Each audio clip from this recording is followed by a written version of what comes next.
So there's a reason why I started Blood Origins.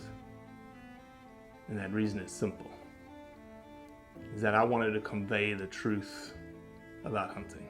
It brings awareness to non-hunters that it's more than just killing animals.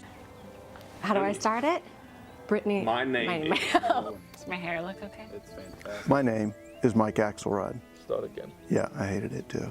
Braxton, you said something in the car to me. You said that you were living on borrowed time. There's a perception around who hunters are, what we're supposed to be, and a feminist that works for a non-profit that is a hunter that has only eaten wild game for the last 20 years is likely not the thing that people think about when it comes to a hunter.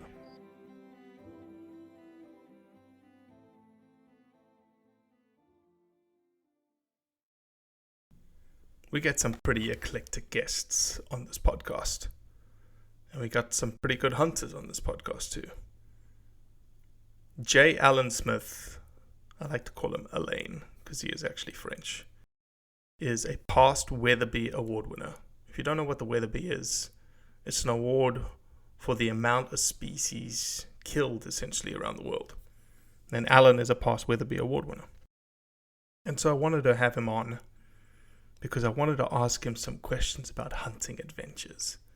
What's the best hunt? What's the worst hunt? What's the toughest hunt? What's the animal that if you only get to hunt it for the rest of your life, what would that be?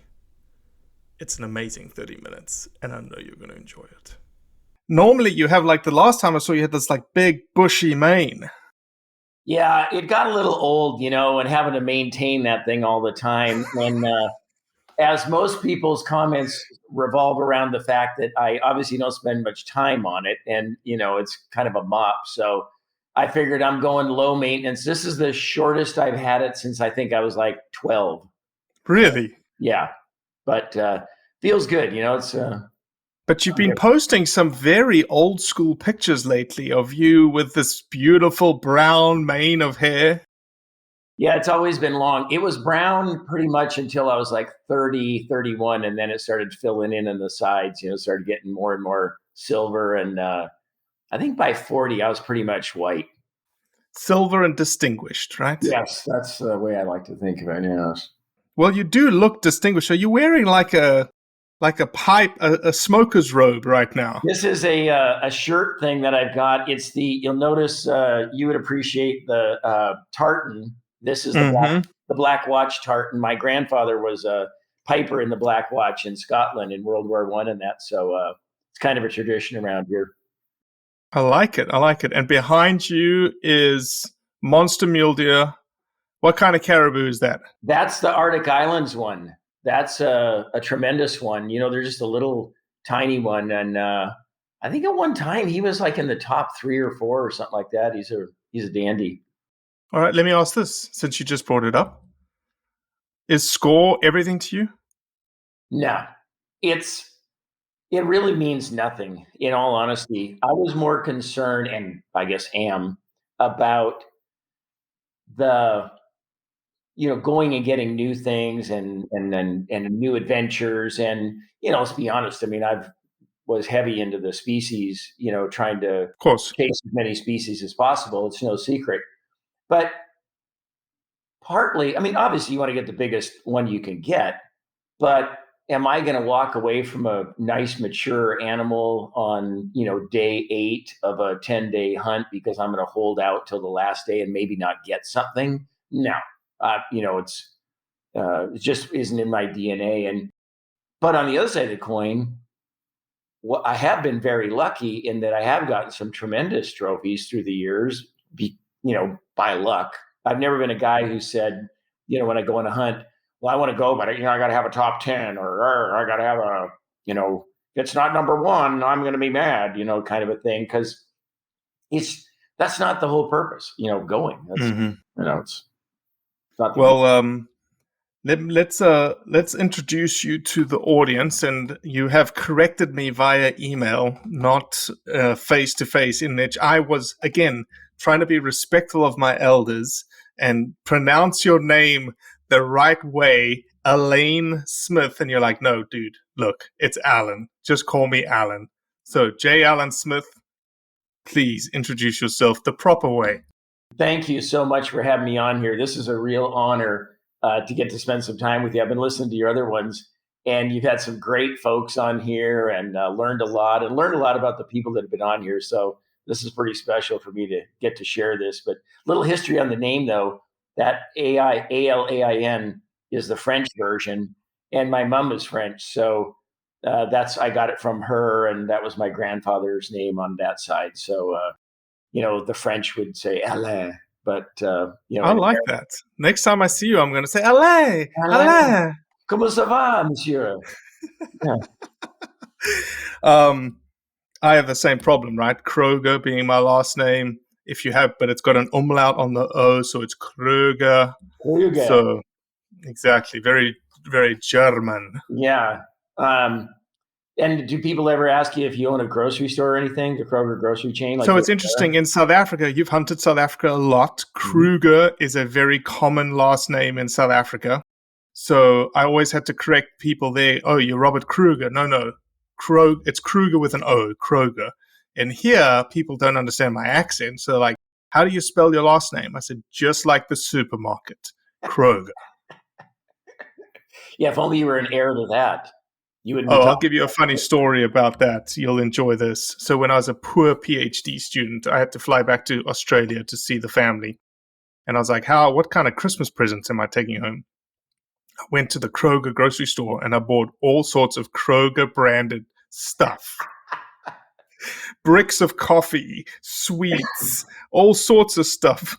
And they thought it was the best thing. And I wrapped it in Kroger packets as well, right? So they were just like blown away. Actually, it's funny you said that, because in Australia, they also have Smith potato chips. That's right. And I think I took a picture with one and posted it one day and said, oh my God, am I famous in Australia or what? I got my own potato chip brand. That's right. Well, we can take this conversation in all sorts of directions, and I haven't prepped you about what we wanted to talk about and whatnot. But there is something we've obviously I've interviewed you for the Weatherby Award, and it was a very serious type endeavor, and you're not the most serious of characters, and people are going to be shocked by the seriousness of that interview when we finally release it. But in that interview, obviously you're a past Weatherby Award winner, and have obviously killed and hunted a lot of stuff everywhere. And so one of the things I wanted to talk about is some of those adventures, if you're up to it. Because clearly a lot of the people that are going to listen to this have never heard of some of the species that we will discuss and have only dreamed about the places that you've been. So is it a fair question of me to say, like, maybe we just have like a series of right? So what is the hunt to you that you're like, holy stuff, I am never doing that again? Polar bear. Polar bear. Hands down, the most miserable, ill-prepared. You can't exaggerate. I went right before, would have been in the early 90s, when they were still open in Canada, but you couldn't bring them back to the US. But I still wanted to get one, and I'm actually Canadian by birth, so I figured, well, I can leave with my cousin or something like that, But when I got there, it was all dog team, no snow machines. And we went out there. We had 2 pup tents, a Coleman stove, an ice chest, which I guess was just a box to carry stuff in because it didn't do any good. The warmest it ever got was 30 below, and it averaged about 35 to 38 below zero, which is also the same at Celsius at that level. And I never took any of my clothes off. The natives were supposed to have caribou robes, caribou pants and caribou coats and all that kind of stuff. And I'd sent the money in advance, and I got there and they didn't know anything about what I was talking about. So luckily I'd taken, all my Alaska gear with me, but I literally never took anything off the whole time, including in my sleeping bag, and just froze my hiney off. And I did get a really nice bear on the 8th day, and it was the only bear I saw. And it's a good thing it was as big as it was, because it was going to die. It was, I was done. And You were done. yeah, it just wasn't, there was nothing fun. It's a great challenge. And I mean, there's a ton of great stories about it and everything else, But there was nothing fun about it. It wasn't like, oh my gosh, this is the best thing I've ever done. no. And I like tough hunting. I mean, I like going in the swamps, and I don't mind being in the cold. Mhm. I'm from Prince Albert, Saskatchewan. It's cold all the Mhm. time, but we just, no, there was nothing good about it. I would never do it again. Okay. So that was like the worst hunt. Yeah. What was the toughest hunt that you're like, holy shit, I can't believe I just did that? And probably if you think back right now, I'll do it again. But with some convincing, right? Just like, Right. or you've had some time now that sort of amnesia has set in and you've forgotten about what made it miserable, but then you remember what made it so fabulous. Like the polar bear hunt wasn't fabulous. It wasn't just like, it was like, okay, it's done, but I'll never do that again. I think the greatest challenges have always been the self-guided hunts. And I was blessed that I was living in Alaska for quite a few years, so we could go hunting up there on our own. And buddy of mine and I, Mac Paget, we went on quite a few sheep hunts together. And there's just something about getting dropped off in a Super Cub in the middle of nowhere. And this is before sat phones and before GPS and all that kind of stuff. You got dropped off, and hopefully they came back on the day they were supposed to, 10 days later, to get you. And we would go out there with a pack on each other's back, and off we'd go. And our deal was we would only shoot one sheep between the two of us each year, and then we'd alternate, because most of the places we went, there was no way in that time period that you could get the sheep, two sheep back and all that. Granted, if we would have shot one on day one, it would have been possible, but typically it'd be a 2-3 day hike just to get to where, it looked like there'd be sheep, that kind of thing, and all on your back. And, really an outstanding adventure and incredible. I have so many fond memories of those trips. And same thing, with a lot of the caribou hunts that we would go on, and bear hunts, and, hunting a brown bear when you don't know what you're doing, that they give you a tag, as a resident, you're like, ah, but yeah, it was awesome. And it was a great way to learn to hunt. You know what I mean? Right.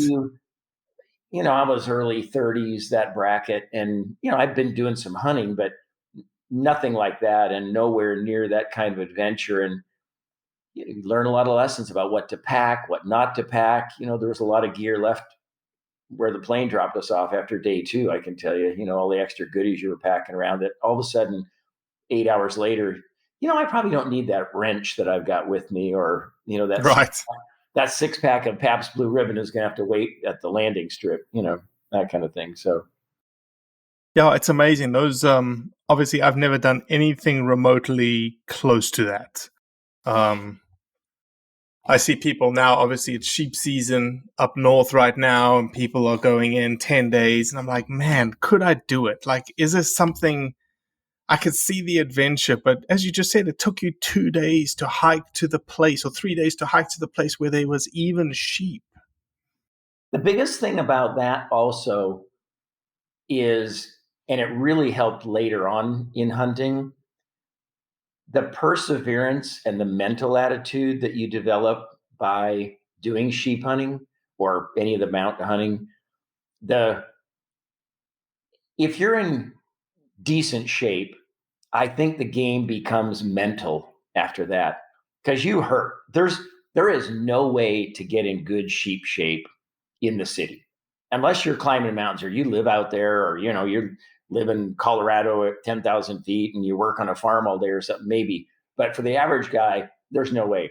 So when you get out there, it really becomes a mind game of, yeah, my legs are burning. Yeah, my back's sore. I've already lost 5 pounds. It's only day 3, but you just keep going, and you just keep one foot in front of another, and you keep climbing. And, and the reward, of course, at the end is so wonderful, to know that you've outwitted yourself and done something that there's no way, if you looked at it on a map, you go, I can't walk 25 miles up and down hills like that, but You do. But I think it pays off when you end up later on going to, especially the third world countries, whether it's the Tajikistans or the, Kyrgyzia, some of the more remote locations where it's not going to be great conditions. You're not going to have a good camp. The food's going to suck. Your bags might not show up. But that's where that perseverance part and that, just willingness to just keep going that you learn earlier, it really pays off and it helps with your attitude. And I think for sure it helps with your success. Mm-hmm. Mm-hmm. No doubt. Absolutely no doubt. What is the most, and to that sheep point, you can't cheat sheep hunting, right? There's just no cheating it. Right. It's going to suck ass. And again, I'm not speaking from experience at all. I can just see it though. There's just no way around it unless you get incredibly lucky. You camp, oh, there's a sheep, walk, half a mile, shoot a sheep. But that hardly ever happens. And on top of it, it's the hardest shooting that you'll ever have to do. Even if it's a 250, 300 yard shot, which of course nowadays, there's a lot of tack driver rifles around that are, incredibly accurate, not like the old days where, you weren't sure what was going to happen half the time when you shot. But even in, you're laying down on rocks at a steep angle down or a steep angle up, or you got a crosswind that's blowing through a valley and he's 350 yards away. And, all your skill set comes into play after you've already busted your ass for 5 or 6 days. Mm-hmm. So it's not there. Everything about it is hard. And I think that's why it's so rewarding. And you see so many guys get addicted to mountain hunting. I love it. I'm blessed, with. What do you think you're addicted to, Alan? What kind of hunting do you think you're addicted to? Like if you had one choice of you were going to hunt this one thing for the rest of your life, what is it? Cape buffalo. Oh, yes. After I'm just talking about how much I love mountains and everything else. No. But I don't know what it is. What is it about Cape buffalo? For those that have never hunted a Cape buffalo, what are they called? Tell them first, what are they called? Black Death. Black Death. Why are they called Black Death, Alan? They kill more people than any other hoofed animal. Yeah. Whilst being hunted. Right. Correct. Crocodiles kill more on the villages and things like that. But I'm talking about mano y mano going in after something. Now, let me clarify that also. I'm talking about trying to get in close on them to hunt them. Sure. You can shoot all the Cape buffalo you want at 250 yards with a 375, which is, I shouldn't say all you want, but there are places like, say, Moyawasi, where you've got some wide open areas, or parts of Zimbabwe and that, where, you could make a 250, 300 yard shot, I guess, if a guy was feeling like it and he turned broadside. But what's the point? What's your weapon of choice? Buffalo. I like to shoot him with a 577 nitro, and not open sights. Yeah, open sights, old Scottish double, Alex Henry. And, it's, we like to say that Sir Alex, which is what we call my rifle, kills on one end and maims on the other, because a 577 has a lot of kick to it. Especially. Is that the video? There's a video circulating of you taking a shot and putting it on your ass. Is that the 577 or is that like a 600 Nitro Express? That was actually a friend of mine's 500, which he just got it brand new. And he said, "Hey, do you want to try this thing?" And it's all gold inlay. And it's just, it's one of these works of art, a $150,000 rifle kind of a thing. And I said, "No, I don't need any practice. I like to shoot him at stuff, but I don't like pulling the trigger just for fun." So we set this bottle up on a tree and he finally convinced me. And luckily, the PH turned his cell phone on to record it. Smoked you. Because the camera, both barrels went off. And oh, God. Something wrong with the steer. And I pulled the back trigger. There's been a lot of comments about, it doesn't happen, and that was your mistake, and blah, blah, blah. Trust me, folks, I've killed a lot of Cape buffalo with a 5.77 and shot that thing a lot and killed elephants and everything else. You pull the back trigger first if it's a 2 trigger, because your finger is going to slip and it's off that front trigger. And I've done it several times. I think 4 where it actually knocked me down in the old days before I remembered to keep pulling the back one. But anyway, yeah, that video's on YouTube. It's gone crazy. And I think it got like 6.5 million views on Facebook or something. So it's, all the stuff I do trying to look cool and be a big game hunter. And then what's the one that's most popular is the one where I get knocked in my ass by somebody's borrowed, rifle. But I think the thing with Cape buffalo that's so amazing is when you get up on them, rarely are they all by themselves. So you've got multiple animals looking at you. You get in close, and they've got a zone, which a lot of the dangerous game does, that you're okay to a certain point, and you can see their demeanor change. I know you've been around the African animals and know exactly what I mean, where they'll be fine, and they got their eye on you, and yeah, you're okay there, and they might know you're there, but it's not a big deal. But once you get in that zone, the game is on, and it gets pretty exciting, and they're hard to kill. Unless you get a really good first shot, they can absorb lead. I'm not sure how much I want to go into the number of times I had to shoot them multiple times, because people go, "Oh, you were a lousy shot." No, I'm talking about like the thing was dead on its feet and it's still coming. Sure. Yeah, you've heard story after story after story. I remember when I was a honors student in South Africa, we were working in Kruger National Park, and there was a researcher out of Washington State working and there was a riparian ecosystem study that I was on. And this old school researcher, riparian guy, his name was Bob Nyman, was walking in front of the game guard through the riverine bush. They heard the buffalo bellow. Okay? By the time the game guard had grabbed Bob, thrown him behind him, and lifted his 4.58 to his shoulder and stepped aside, he said that buffalo had already dropped its head ready to swipe him. He knew the buffalo was dead when he pulled the trigger. The bullet went straight through the boss. He knew it was dead because it didn't swipe him on the way past and just slid to its death behind him. Yeah. Yeah, cantankerous curmudgeons. I might steal that, curmudgeon. I don't think I've ever used that in a sentence. Oh, it's the best word in the world. Yeah.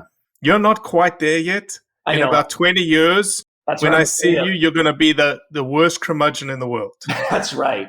Yeah. Well, they say that when you get older, you just become more like yourself. So that's what I'm afraid of.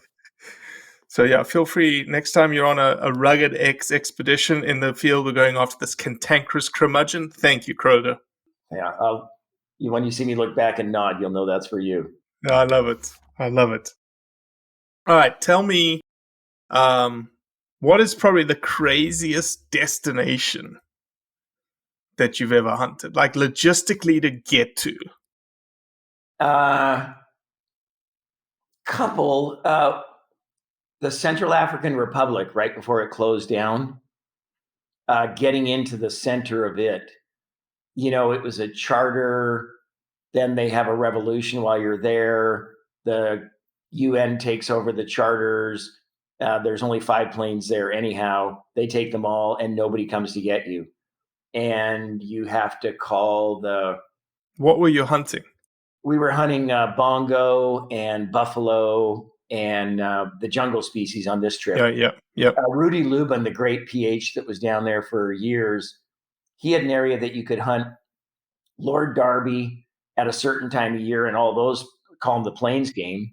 And then from the same camp during the wet season, you could hunt bongo and that in the jungle that was surrounding those areas. It was just a wonderful place. I was there several times, but it was miserable getting in and getting out. And we actually got flown out by the Catholic Rescue Mission, who sent us a 206 from Cameroon.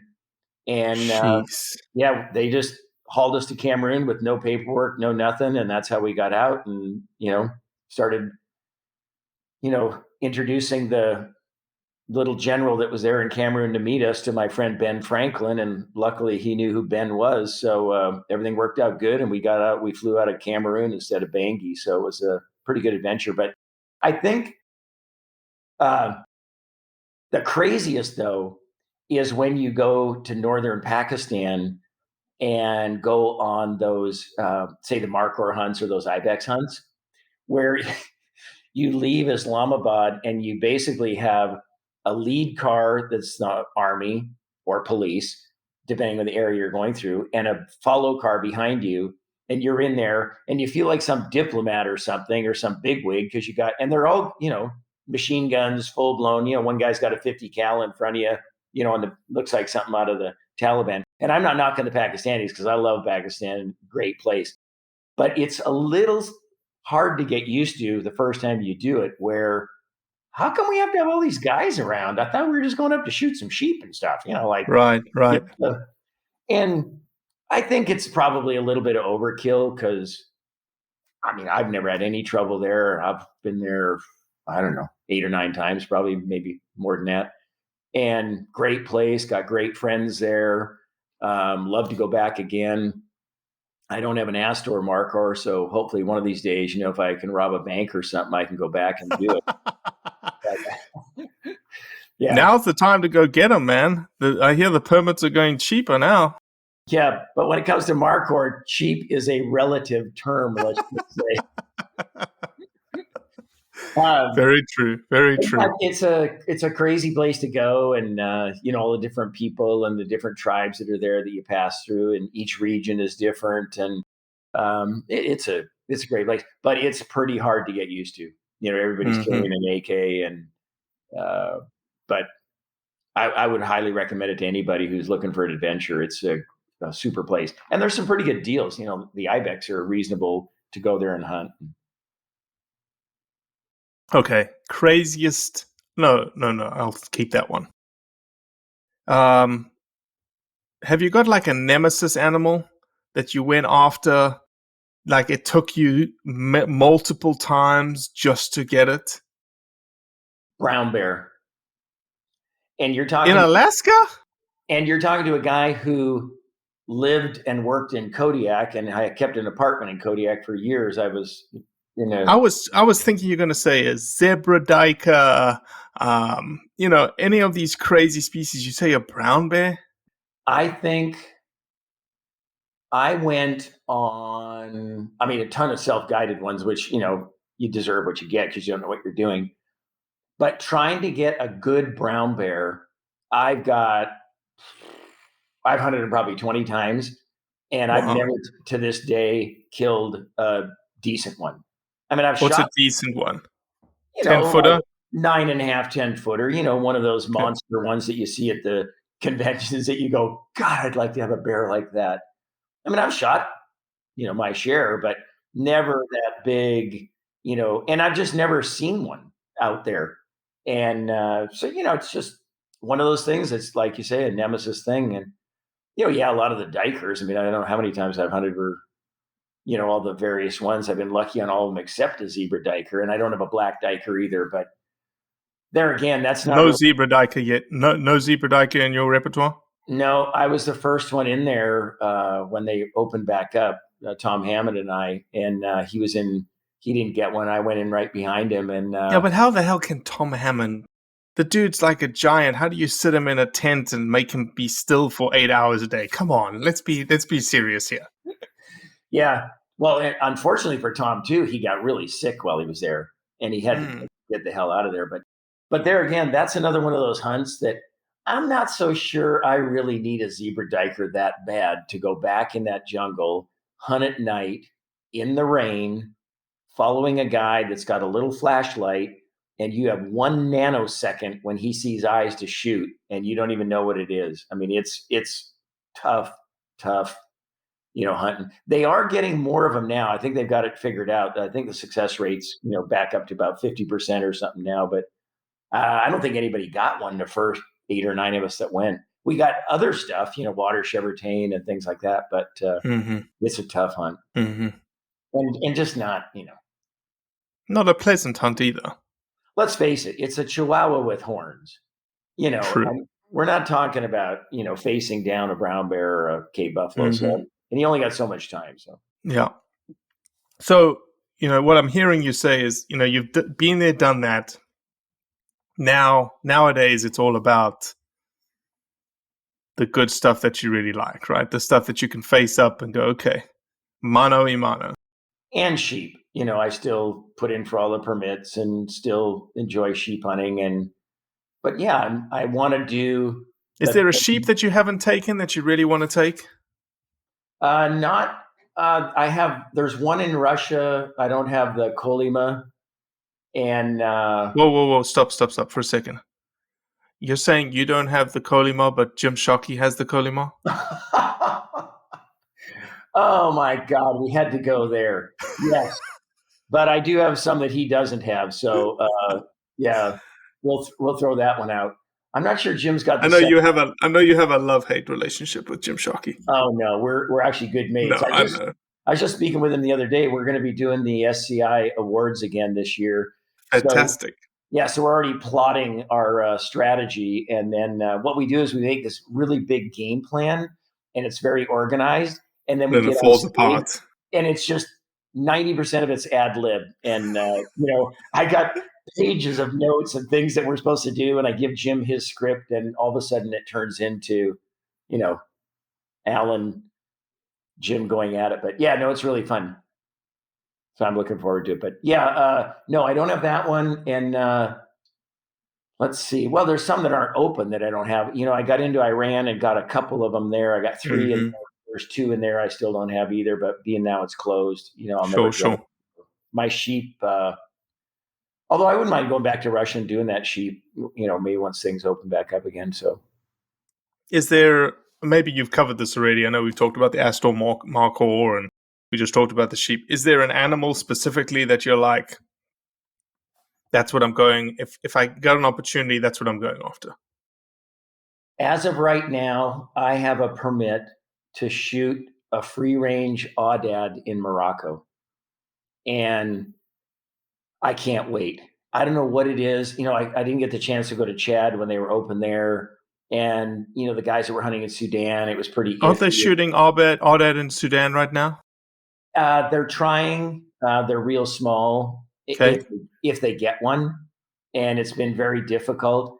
And the ones in Morocco are the real, I don't want to say. In the Atlas Mountains, right? Right. And I'm not knocking the Sudanese ones because they are still wild and that's where they're from and all that.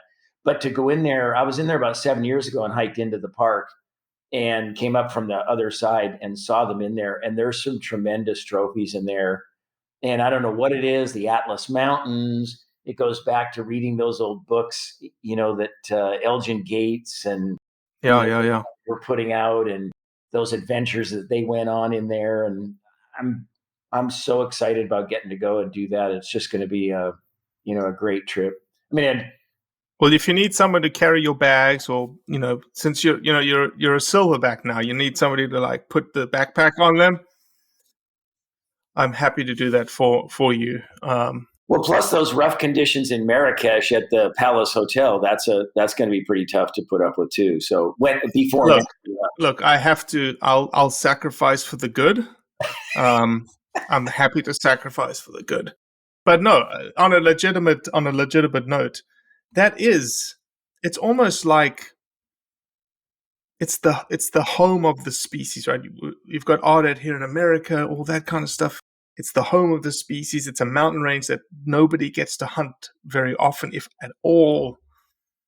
That has to be like top class, top of the pinnacle. Wow, I'm taking steps in a place that probably nobody's ever taken a step in for a long time. Yeah, it's going to be incredible. I in all honesty, I don't know when the last one was shot in Morocco. It's a long, long time ago, because never in my life, in my hunting life, have you been able to hunt there. So, yeah, that'll be pretty exciting. And, we're always looking for new opportunities. And if we can help through conservation measures and that by opening up new concessions. And, you and I are both big proponents of the sustainable use conservation practice and method. And I personally see it working every single day wherever I go. And 100%. I'm more than happy to help wherever I can to make sure that that continues, whether that's through money or time spent or, going to these places and doing it. Yeah, it's fun to go and do it. And, I'm the luckiest man in the world to get to do what I do. But when you see that the markhors came back because of hunting, when you see that, the aoudad, the only reason they're opening aoudad is because they want some income for these audads so they can protect the park and everything else. Because nobody goes to the park. I mean, no one's going to climb up there to look at aoudad, right? No tourists. There's nobody going there. So they've got no income coming in. So here again, it's going to be a great model. They're going to issue 6 permits and they're not giving them away. So, it'll really help contribute to the economy there for the parks department and, the others that are going to be taking care of sheep and protecting them. So, and you're going to see the locals then, I don't know that they've got a huge poaching problem, but certainly, as we like to say, one man's endangered species is another man's lunch. Mm-hmm. So if we can encourage them by bringing revenue into the area that they see that it's better to leave them alone than, have them for lunch, then great. So.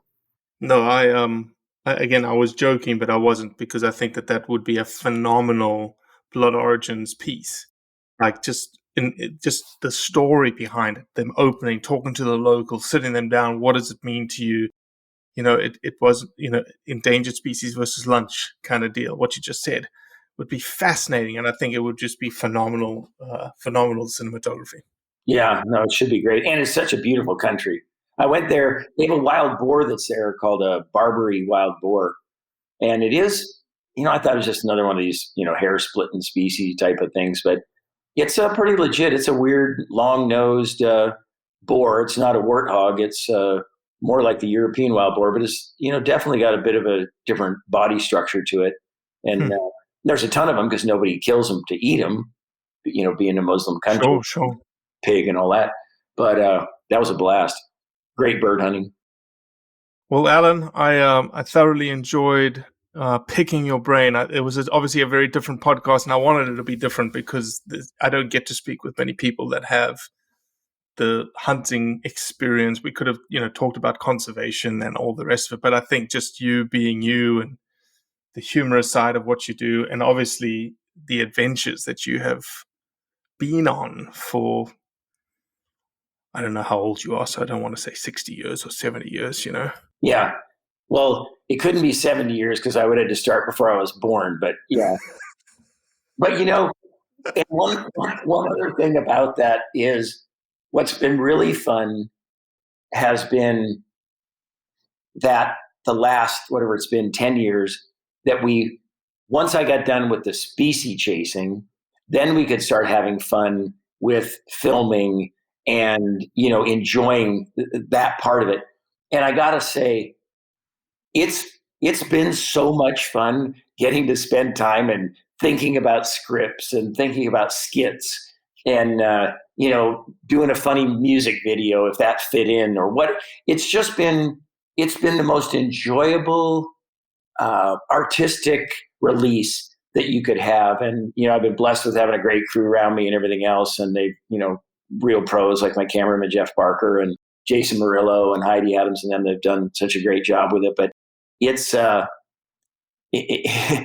been awesome. And the good thing is it's allowed me to share it, because a lot of the stuff you do when you show the local people and you show the mountains that you're in, or you're in the swamp, whatever it is you're doing,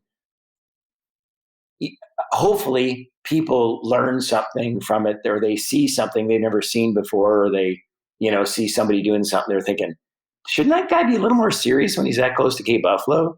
But, whatever. So it's been a blast, but this has been a great day. I sure appreciate you having me on, and I look forward to it, and fingers crossed we'll be doing the conventions here pretty quick. Yes, sir. I think it'll be fine. And for those of you wondering, the show that Alan is referring to is Rugged X. Rugged X is on Sportsman's Outdoor channel. We've moved over to YouTube.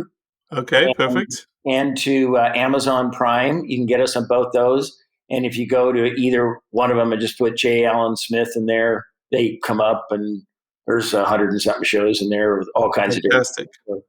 Yeah, and so if you've enjoyed this little 30 minutes with Alan picking his brain, I know you will enjoy Rugged X. And as you said, the comedic aspect of it, the hunting aspect of it, the adventures. It's all sort of melded into one. It's very unique, just given your personality, obviously. Thanks a million. You're the man, Alain. See you later, Mr. Kroger. Well, that's it for today. I appreciate you listening, as always. Leave a review, share it with your friends, and most importantly, do what's right to convey the truth around hunting.